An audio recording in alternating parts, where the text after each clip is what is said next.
Nalalabas. Di ba sabi niya, I am not going to be responsible for the corruption of others. Sino ba yung kailangan may others? Oo. Kailangan i-reveal yung others na yun. Hindi ba? Kaya ako ngayon talaga dito, ako talaga, inaabangan ko talaga ang rest back ni Martin. Kasi alam mo, kasi marami nagsabi sa akin no, na Martin is a very cunning. Yeah. Very cunning. Na talagang you cannot, kaya nga, so imagine, Mamshi versus Tambi. Kung ito talaga yung Mamshi versus Tambi, you have two cunning individuals going to do cunningness towards each other. Ay, naku, bongga eksena. Kaya ako sa'yo, Martin, inaantay ko ang pagdating ng hanging habagat. Kasi kakaibang quietness ni Martin, ha? Aminin niya yan. Susulera tong si Sas. Hindi ako susulera. I'm just like stating facts na kakaiba ang pananahimik ni Speaker Martin Romualdez. And kapag nagpaplano na yan. Nagde-design na exit plan yan. Nasaan ang mga pagtagapagtanggol ni Speaker Martin Romualdez? Ay! Ang mga vloggers. May kwentong barangay ako dyan. At yung mga vloggers na pro Martin Romualdez, nasaan na kayo ngayon? So, may story si Saldico, may story ang Malacanang. Dapat Martin, may story ka rin. Kasi wala kang story. Silent. Hindi pwede yan. Excited ako sa mga pakawala niya. Martin, your story is going to be the story of the century. Kaya ilabas mo na yan.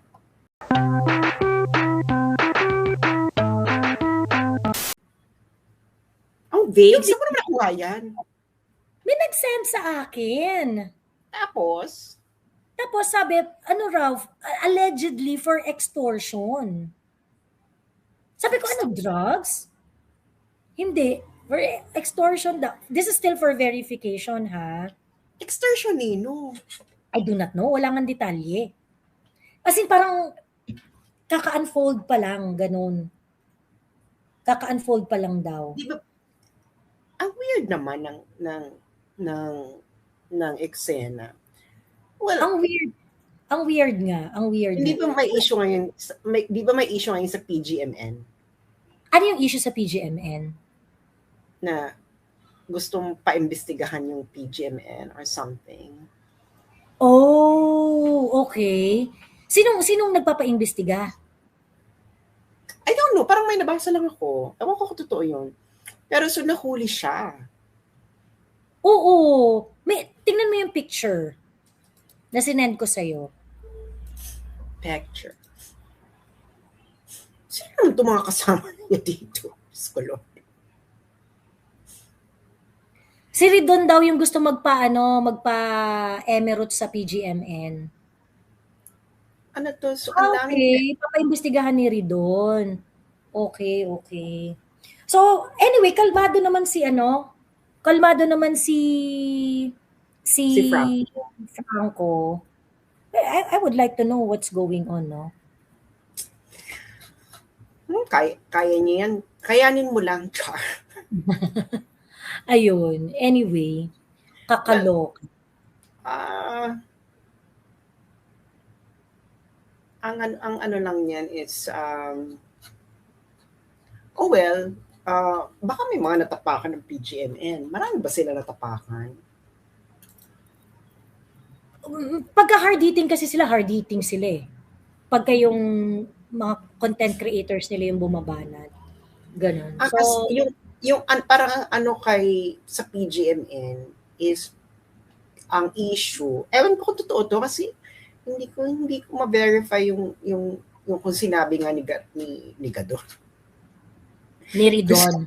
Ni Ridon. Na tungkol daw dun sa mga fake na Meralco bills or something like that. So, ang ano ko lang dyan is, kaya nyo yan. Ayun lang ano ko. Kaya ang ano nun is, or baka wala rin kinalaman doon. Okay, let's be fair with the investigation itself. No? Baka wala rin kinalaman doon. Baka sumabit din talaga siya. No? It might not be related to that. Baka meron din talaga siyang sabit. And we don't know because wala pang news. Wala pang news wala pang balita Chinek ko rin parang wala pang nagsusulat about it. Diba? Kung sino man yung Actually, tagal ko lang din nakakausap si Franco Mabanda. I think it has been... When was the last time I talked to Franco Mabanda? 2022 pa, Bex? That was like 4 years ago. Oo. So parang I'm not in the loop. And maybe I don't want to be in the loop. Charot.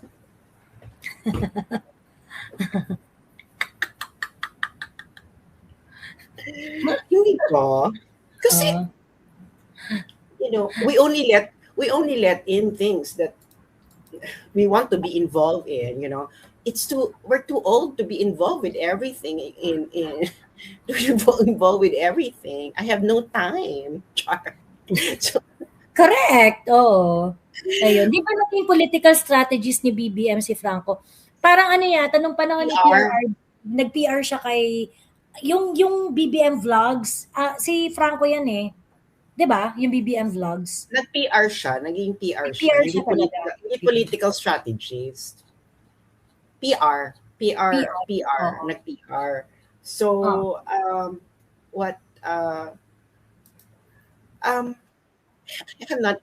really nothing to say, but as an old friend, good luck at kaya mo yan. Siguro naman sa dami ng pinagdaanan mo sa buhay mo, kaya mo yan. Kung ano man yung pinagdadaanan mo ngayon, daan lang. Daan lang. True. Ayun. Ang initial na balita is that the arrest is related to some extortion activities. Ayun. Sino naman extort? I do not know. Yeah. Walang available na information. Yun lang ang chinika sa akin. Yun lang ang chinika sa akin. Chismosa. Ayan. Parang naloka naman ako sa extortion activities. So, to be honest, I don't really know what's going on. And ang masasabi ko lang is, as an old friend, kung anong pinagdadaanan mo, daan lang. Kaya mo yan. Yes. Let's wait for additional information.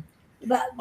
Let's wait for wala pa, hintayin natin yung balita, hintayin natin yung So, ito naman ay isang impormasyon na ibinigay lamang ng isang mapagkakatiwalaang source at nasa posisyon para magsabi ng balita na yon. Gayon pa man, is still subject for further clarification and further information kung ano ba talaga. Ayun. But anyway, ang tawag dito, mag-impeachment update lang tayo very, very quick. Ang chika ngayon sa impeachment, nagkaroon daw ng meeting yung person from someone who allegedly represent Malacanang with the Cebu and Bohol representatives. And ang chika is that they already have the 106. Yun ang chika. They already have the 106. But what they wanted to do is to get more, to get enough numbers so that hindi raw sila ma-small ng Senate at kumbaga para seryosohin daw sila ng Senate kaya gusto raw nilang dumami ang number. At least 200 plus daw ang ini-aim nila na number para sa plenary, boto sa plenary. And ayun na nga. At ano masasabi ko? Ituloy na nila sa Senate if they want to. Maganda nga yan, no? Si Inday na naman ang laman ng balita. Alam mo tuwing si Inday ang laman ng balita, girl, parang na-entrance sa kanya ang mga tao. Senda po tayo na abuloy kay Sastre. Ay, thank you so much. Thank you. Parang sa pagkabuhay niya. Thank you sa mga gustong mag-send ng abuloy. Oo. Ang sabi ko lang diyan ay ito ang basa ko 'no. So, sa Senate, dalawang political parties, tatlong political parties ang nandiyan in general. Or let's say four, the nakakamping, maliit lang naman yung kakamping. Mhm. National People's Coalition, NPC, ni Danding Coangco, and Nationalista. Nationalista is the Villar Villar Party. Party, and PDP Laban. So, apat. Mm. Mm. So, the kasi wala pang may presidential candidate na ang PDP Laban pa lang ang may presidential candidate na Oo. they're gonna be behind, and that is Sara Duterte. Nagpahing, of course, pahing ng PDP Laban na they're behind Sara Duterte. No? Ang president, ginawa mo namang president si Baste Duterte. So, Oo. oo. So, ngayon, the Nationalista Party and the NPC and the kakamping,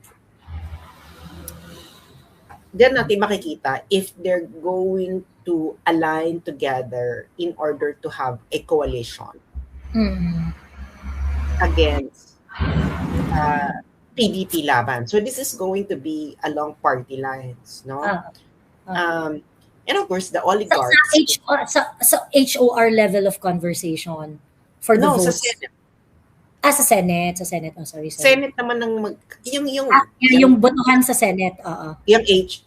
yung HOR naman, girl, ano lang yan. Done na. Done na yan. Parang pera-pera lang ang andaran dyan sa HOR. Mm-mm.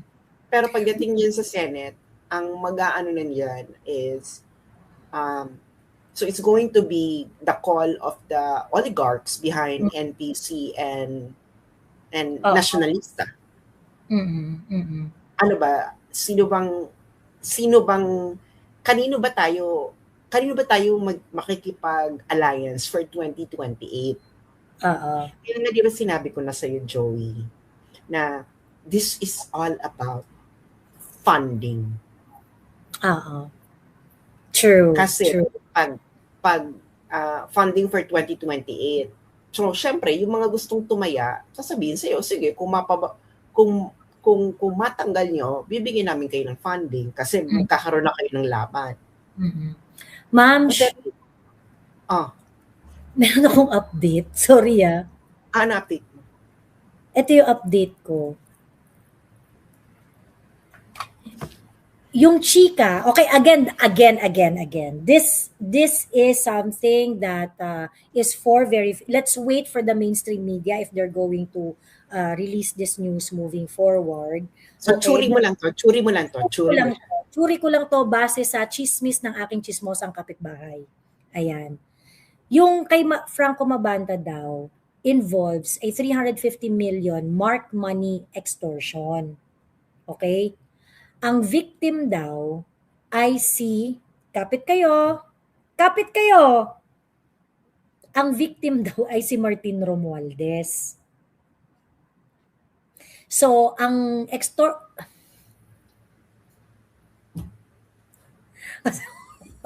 ito pa, ang claim daw ay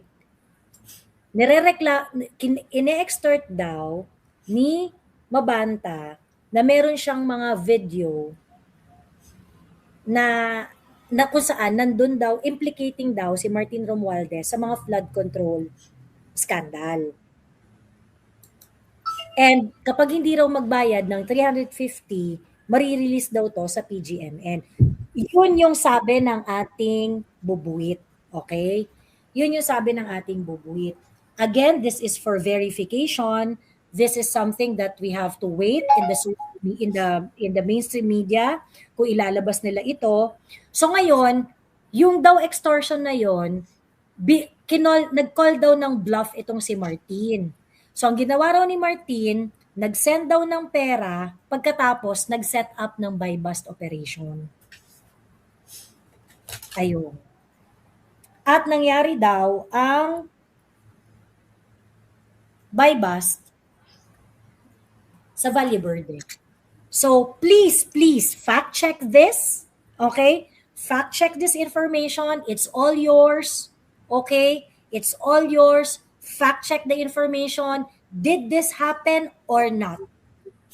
Ayan. Well, Victim well. daw 15. Ayun. So 350 million nakakalula naman yung in cash. nakakalula naman yung mga ganyang pera, bakla. I know. Samantala, tayo box hanggang 15K lang tayo. Masaya na tayo. Sa mga, ako nga masaya na ako sa mga nagpapadala sa akin ng abuloy na correct, oo. mga ano lang nila, mga excess lang ba nila sa kanilang mga pamumuhay, no? Maraming salamat sa mga may nagpapadala ngayon, kita mo, masaya na ako sa ganito because we don't need much. We only need well, I'm not saying we. I don't need much. I only need enough. Ganun lang yan. Enough. And, dahil mataas ng dollar, may abulo ako kay sis. Gusto ko yung mga ganyang eksena sa buhay, right?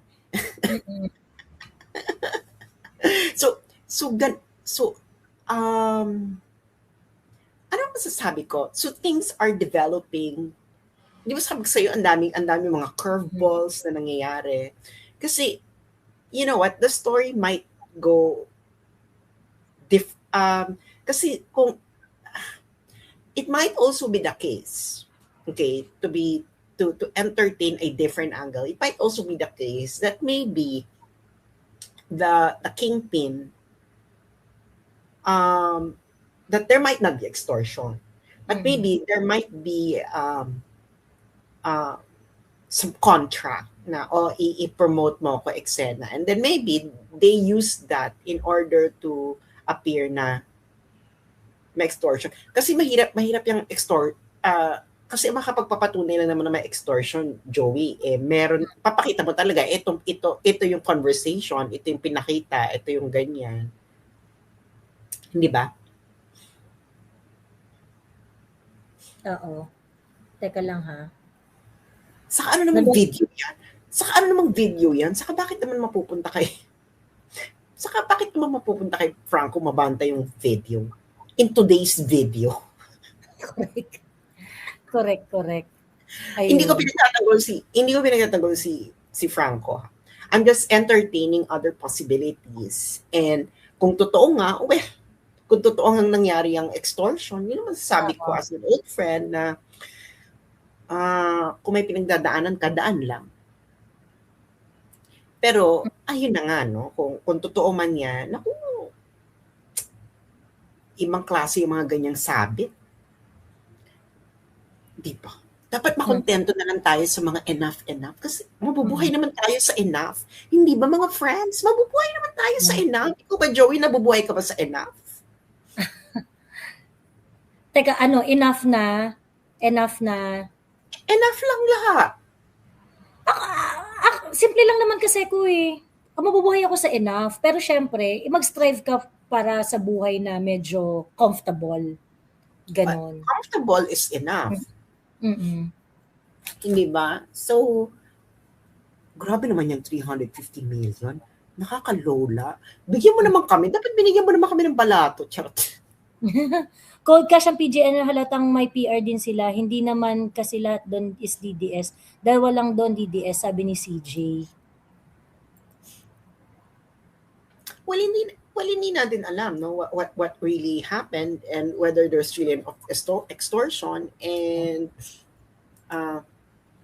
Daniel says, may I make akyat sa live and join your convo? Sabihin mo si Daniel ng link. Oo. Teka. So, ayun lang mga friends. Daniel Long. Ayan. Uy, pero nakakaloka tong nakakaloka tong balita na talagang pinangalanan na ang mastermind si Martin sa kasi. Correct. Sige, punta muna tayo dyan. Pero mamaya, ang tawag dito, let's talk about that. Yung si Martin pinangalan ng mastermind. And then later let's go to the dito kay Leviste. Si gigil na gigil to si Leviste. Actually, ilang araw ko nang binabantayan to si Leviste at naluloka ako dito kasi talagang parang he's out for blood. My God. But 'di ba? Grabe si Leviste, no? Out for blood talaga siya. But anyway, tapusin natin tong kay Martin kasi Ako, hi, Bunso. Hello, Daniel. Miss Joey. Oh, ng bonggang-bongga. Ano ba sabihin ko? What I'm going to say about that is, nagbanggaan na talaga ang the house of Ma'am Shi and the house of It seems for Tammy. real. It seems for real. It seems for real na nagbanggaan na ang house of Ma'am Shi and house of Tammy. And kung pagtatagpi-tagpiin ko ang mga churi, di ba sabi ni Sally ko, sabi niya, sinabi sa kanya ni Tambi na huwag ka nang babalik, kami nang bahala ni Popshi.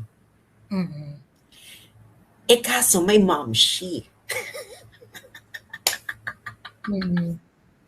Siguro talaga si Momshi na impier na talaga siya, pe. Punyeta kayo, hindi ako magkaya. Natatandaan pa ako dito na mag-emerald dito, mag-emerald dyan. Pinangungunahan niyo ako, ikaw, Martin, pinangungunahan mo. Di ba? Mga ganong pinangungunahan niyo ako, hirap na ako dito. Inuunahan niyo ako. Nobody's listening to me. And feeling ko talaga because siguro si Popshi is siguro lang siya nagawa. Kaya siguro ang natunod na is si Momshi. So nag-imbyernahan na si na-imbyernahan talaga siguro na-imbyernahan talaga si Momshi kay Tambi. Na, hayop kayo. Tapos kami ang sinisisi sa ganito. Tapos hindi naman kayo nagbibigay ng tama. Saan nagbibigay ng tama? Ganyan.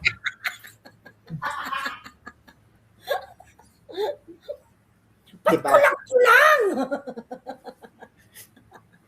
Kulang-kulang talaga. Kasi nga, sabi nga, kasi naalala mo yung pinakita natin yung mga deliveries ni Bumineknokan.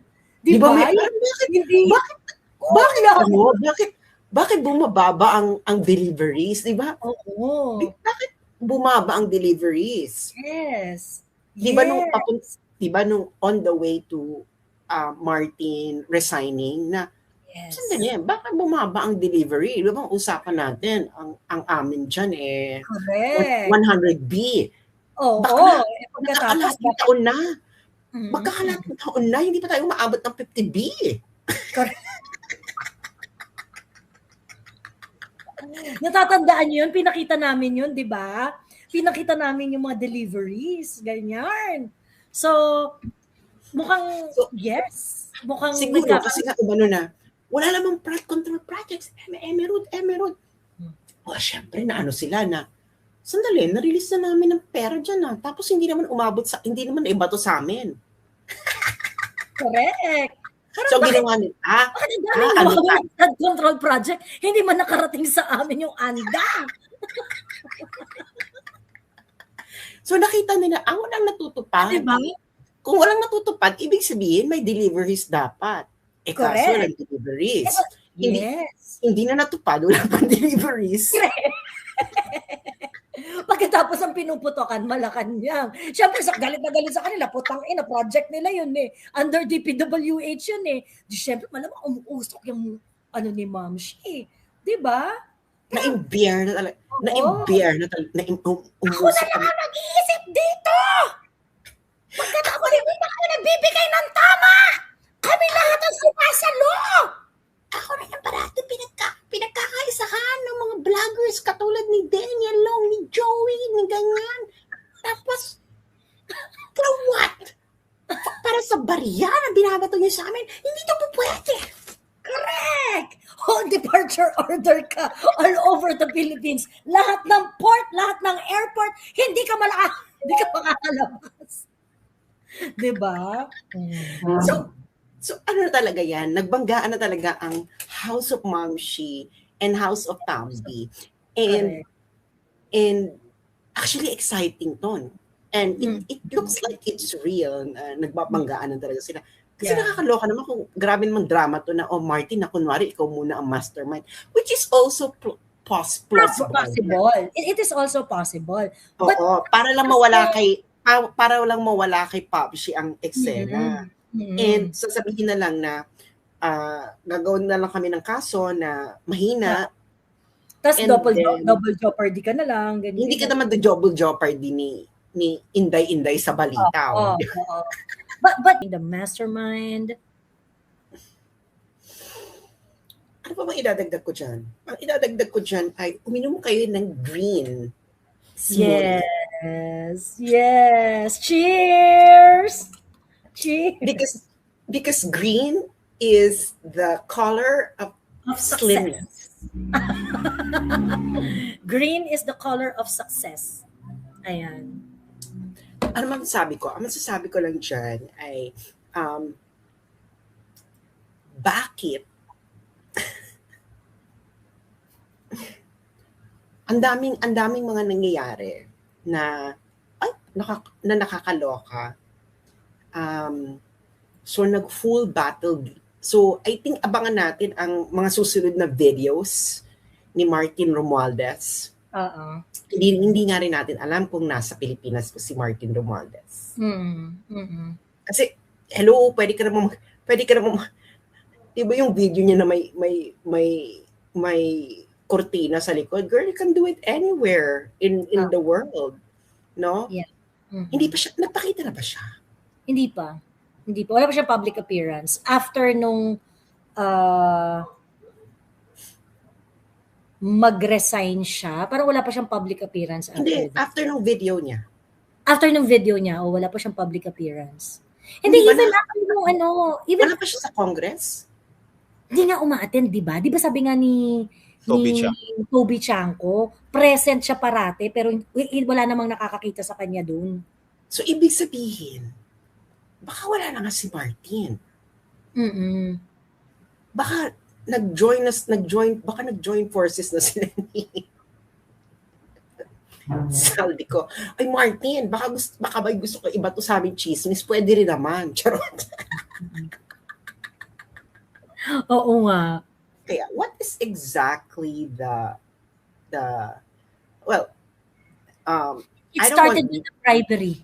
Oy, maraming salamat sa nagpadala ng kahit barya lang na abule. Na-touch naman ako dito. I feel that this is really from the heart. Dahil maliit lang siya pero alam ko na ito ay galing sa puso. Ang masasabi ko lang dito ay yung ginagawa ngayon ni Leandro Leviste. I don't want to be naive that this is just about some noble cause. Oh, for sure. There is political interest. Hindi kasi una-una, when did the meeting happen? The meeting happened before the 2025 election.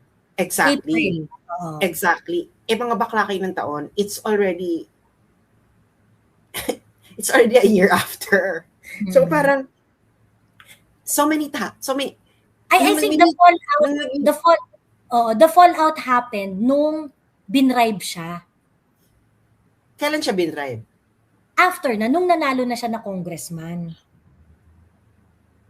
Anong nanalo na siya ng congressman? Oo, nanalo na siya ng congressman. So na-insulto siya na binabribe siya nung nanalo na siya ng congressman. Oo, tapos ini-invite na daw siya ni Garjola na maging partner. Kasi tinulungan ni Leviste si Vilma at saka si Lucky na mag-campaign. Kumbaga sa kanyang distrito, ang dinala niya si Vilma at saka si Lucky. Sinuportahan niya talaga. Nung nanalo na si Leviste, doon na nagkaroon ng issue yung binabribe siya pagkatapos yung ang tawag dito? Binabribe siya pagkatapos ayun nga yung sa privilege speech niya, which is ngayon kanina ko lang rin nalaman na kinukuha pala siya ng after nung kanilang meeting na ganyan, nung nanalo na siya na congressman, kinukuha na siyang partner para sa mga DPWH projects. Well, so maybe it's for a noble cause. So Ako tingin ko for political ambition, baka gustong maging governor ni Lian Leviste ng Batangas. Gusto niyang kunin yung Batangas sa mga rekto. Ayun. And sa akin, hindi na masama. Kasi pinagtatrabahuhan niya eh. 'Di ba? I'm pretty sure it's for some political interest. Ayan. I'm pretty sure it is for So ayun na Miss, nga. Miss As, I sent something. Okay. So ayun na nga eksena ng buhay na yeah, maybe it's for a noble. Well, for politicians naman kasi well, even for ourselves. Hindi naman tayo we are all not noble 100%. We don't have a pure heart. Hindi po tayo si Pollyanna. There is always a side dish to the dish that you are serving. Okay? Let's just say that. And sometimes the side dish is not harmful, and sometimes the side dish is actually harmful. So, kung ginagawa to ni Leandro Leviste in order to become the governor, that might leave some bad taste in the mouth. Kasi kung hindi ka pala, hindi ba? Kung hindi ka pala gusto mong mag-governor, this issue would not be brought out in the open. So the side dish matters. Kung ginagawa to ni and I think Filipinos have that notion na it leaves bad taste in their mouth regarding what is the side dish of the dish. 'Di ba? Ano yung catch? 'Di ba? Gaya yung mga Pilipino, 'di ba?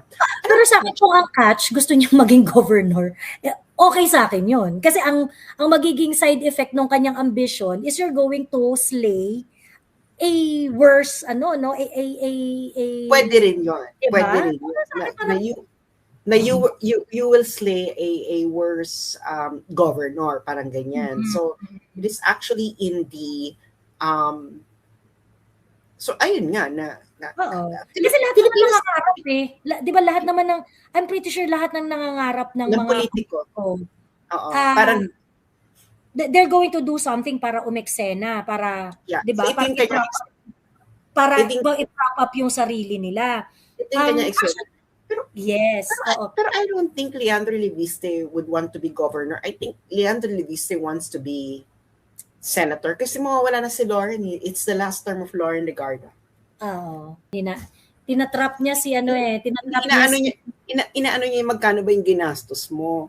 Dapat mali yung question mo, JJ Suarez. Dapat ang tanong mo, saan mo kinuha yung ginastos mo sa kampanya mo? That is because the point of kasi ang point kasi ni Leandro Leviste, yung ginagastos sa kampanya, ang gumagastos ay yung contractor. That is the structure of the argument. Ngayon, kung ako gusto kong butasan yung sinabi ni Leviste, I will ask him, ikaw, saan mo ba kinuha yung ginastos mo? Ngayon, kasi yung ginagawa kasi niya, malaki rin naman yung ginastos mo eh. But si Leviste, I think, is na ano siya, na nararattle siya sa question. I think kasi medyo medyo siguro madalas uminom ng kape si Leandro Leviste. Char. Oo. Kasi Ayun. kasi dapat ang ano niyan is I'm gonna give you guys some tips para hindi kayo ma-rattle. Dapat alam mo yung structure ng argument mo. First of all, na ang structure ng argument ko ito before you turn it into a sentence, no? Look at the structure of argument first. The structure of the argument of Leviste is hindi yung amount ang issue. Ang issue is the structure between ginastos at sinong gumastos at saan ang galing yung ginastos. Why Garjola is supporting the electoral campaign. Yun yung structure. Ngayon, kung gusto mong butasan si Leviste, tatanungin mo si Leviste, ikaw, kanina ba nanggaling yung ginastos mo? Ngayon, ngayon si Leviste, dapat Leviste own this. Hindi niya na in-explain kung magkano yung ginastos niya. Pero sinabi niya kasi, lahat ito ay nanggaling sa aking sariling bulsa. He should have built from there na, yes, nanggaling ito sa aking sariling bulsa, which is precisely what I am raising here, na yung ginastos ni XYZ ay hindi galing sa sariling bulsa, kundi nanggaling sa bulsa ng contractor, which makes my point stronger because ang issue ko ngayon is si XYZ ay ginagawa ito para makakuha siya ng kontrata sa DPA. Di ba naman, Mitch? As simple as that. Pero siguro, uminom siguro ng kape masyado si Congressman Leviste, no? So I really think that JJ Suarez is derailing the argument of Leviste by questioning magkano yung ginastos mo. But that is not the issue. Hindi, kahit gumastos ang politiko ng 10 billion, if the 10 billion came from his own pocket, from non-dodgy sources, wala tayong magagawa. Gumastos siya ng 10 billion, pera naman niya, whatever. Ngayon, ang tanong, bakit ka gumastos ng 10 billion? Ano yan? Gumagastos ka lang ba ng 10 billion because sa kaibuturan ng iyong puso magsilbi sa bahay? Which, kung ako gusto ko i-derail si Leviste, gano'n ang tatanong ko. Sinabi mo, Leviste, na namigay ka, magkano yun? 6 billion? Meron siya raw transfer na 6 billion sa kanyang foundation, kung saan, yun yung ginagamit niya sa patuloy na pagbibigay niya ng tulong sa mga kapwa niya Batanggenyo. Ayun nga, pwede mo sabihin, ikaw ba, yan bang 6 billion mong transfer mo sa iyong foundation?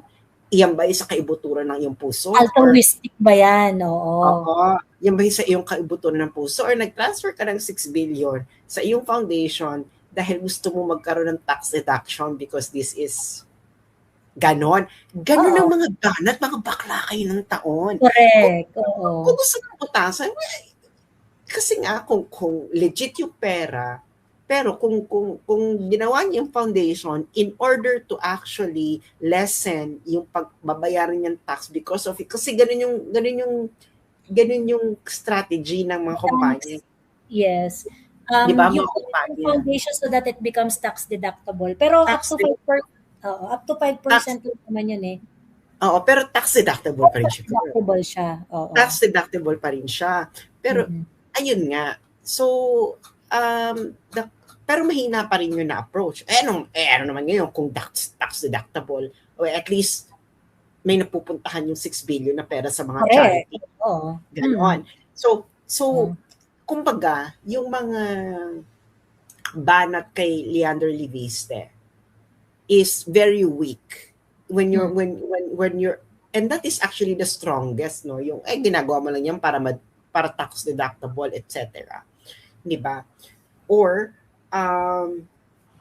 and JJ Suarez is asking a question that is irrelevant to the issue. Abu Dhabi yan si Abante. Bakit? May simbahan siya dun eh. May simbahan siya dun. Meron siyang tinayong simbahan dun. Ayun. Anyway, siya, sige na, meron pa ba kayong gustong ikwento, idagdag sa ating kwentuhan bago tayo mag-end live? Sas? Ako, medyo exciting itong biglang pinangalanan si Saldico at Martin Romualdez as the mastermind. Mm-hmm. And tingnan natin if Martin Romualdez will actually follow through his threat that I will not go alone quietly. Mm-hmm. Correct.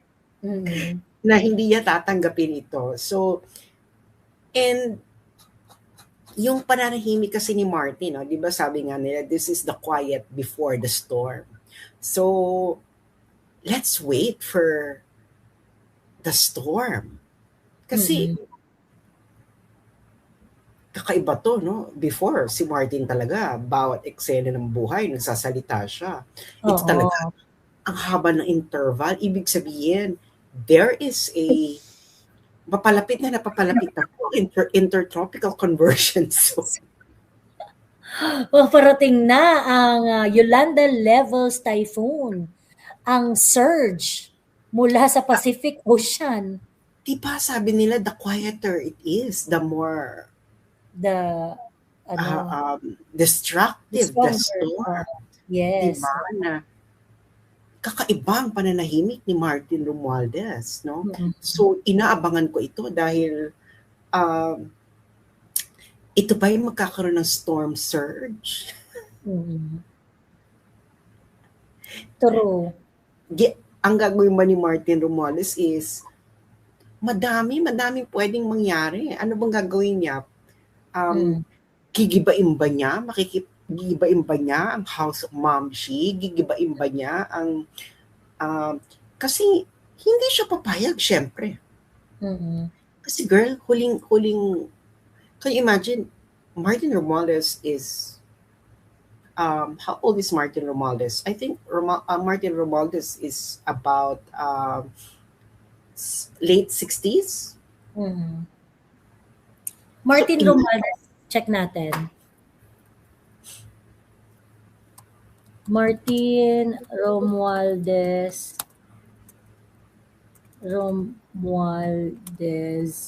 age 62 years old. 62. So imagine, ganyang age ka, tapos last term mo in Congress, and then ganyan ang gagawin sa'yo. Oo. Masakit yan, Martin. Kaya correct, Martin, bawi-bawi, di ba? Lumaban ka, Martin. Kaya, Popshi. Lumaban ka, Martin. Kung sa'yo, Martin, naku, kapapayag, hindi pa pwede. Correct. Hindi pa pwede. Kung ako sa'yo, maglabas ka rin ng mga pictures. At correct, na mga eskandalo na malulupit. Oo. Diba? Pwede ba yan, Martin? Ano yan? Oo. Ako ina-expect ko merong mga skandalo si Mamshi at saka si Popshi.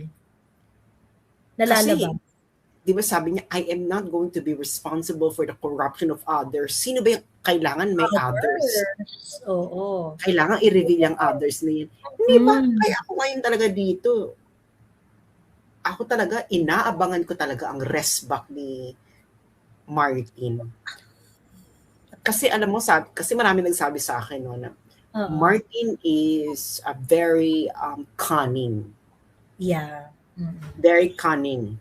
Na talagang you cannot, kaya nga, so imagine, Momshi versus Tambi. Kung ito talaga yung Momshi versus Tambi, you have two cunning individuals going to do cunningness towards each other. Ay, naku, bongga eksena. Kaya ako sa'yo, Martin, inaantay ko ang pagdating ng hanging habagat. Kasi iba kakaibang quietness ni Martin, ha? Aminin niyo yan. Susulera tong si Sas. Hindi ako susulera. I'm just like stating facts na kakaiba ang pananahimik ni Speaker Martin Romualdez. Mm. And Correct. kapag Nagpaplano na yan. Nagde-design na ng exit plan yan. Nasaan ang mga tagapagtanggol ni Speaker Martin Romualdez? Ay! Ang mga vloggers. May kwentong barangay ako dyan. At yung mga vloggers na pro Martin Romualdez, nasaan na kayo ngayon? Ibig sabihin, hindi nyo talaga mahal si Martin. Kaya nyo lang siya pinagtatanggol dahil sa pera. Sinasabi ko na sa'yo, Martin, no? Iihi lang ako. Pero meron akong kwentong barangay dyan. Oo. Promise.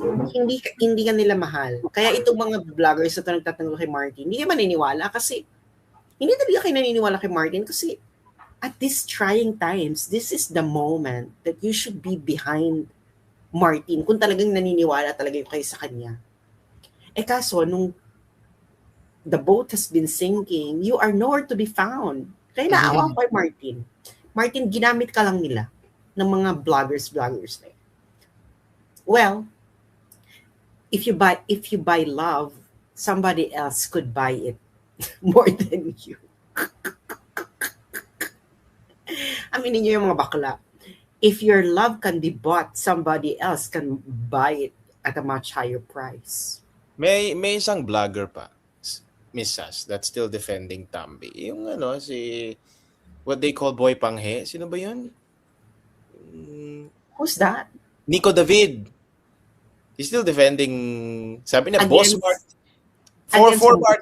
For Martin, oo. Sabi niya, justice for Boss Martin.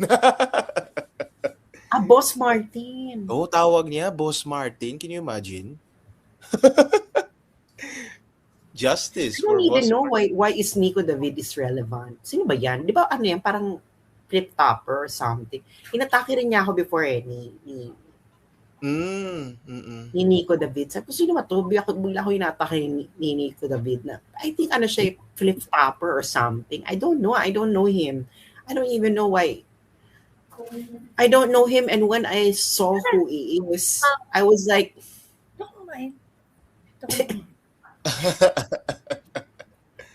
yeah, he's a best friend yan niya, no?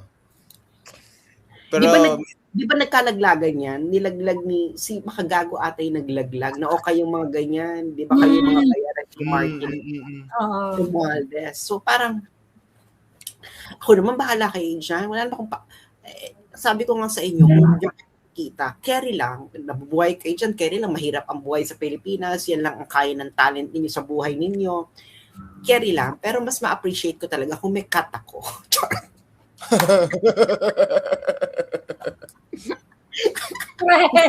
Ay, sa mga para madalas-dalas tayong dalawin ni Sas mula sa kabilang buhay, wag niyong kalimutan ang kanyang abuloy. Ayan. Ay, maraming sa nabigyan na abuloy. Pero yun na nga lang, no, na ako talaga inaabangan ko ang rest back ni Martin. Martin will not take this sitting down. Yun ang ko na given that sila na ang ginawang mastermind. Kasi remember, no, unang-una si Martin, kinontra niya si Saldico, hindi totoo. Di ba parang sinabi niya na Root. Tapos kayo, siya na yung nasa hindi rin totoo yung sinasabi ng Malacanang. Ano ba totoo? So, we want the version of the story of Martin to get out there. Ako talaga, I really want it. Because the story might be, kasi kulang. So, may story si Saldico, may story ang Malacanang. Dapat Martin, may story ka rin. Kasi kulang. Kasi kulang ang story. Silent. Hindi pwede yan. Excited ako sa mga pakawala niya. Martin, your story is going to be the story of the century. Kaya ilabas mo na yan.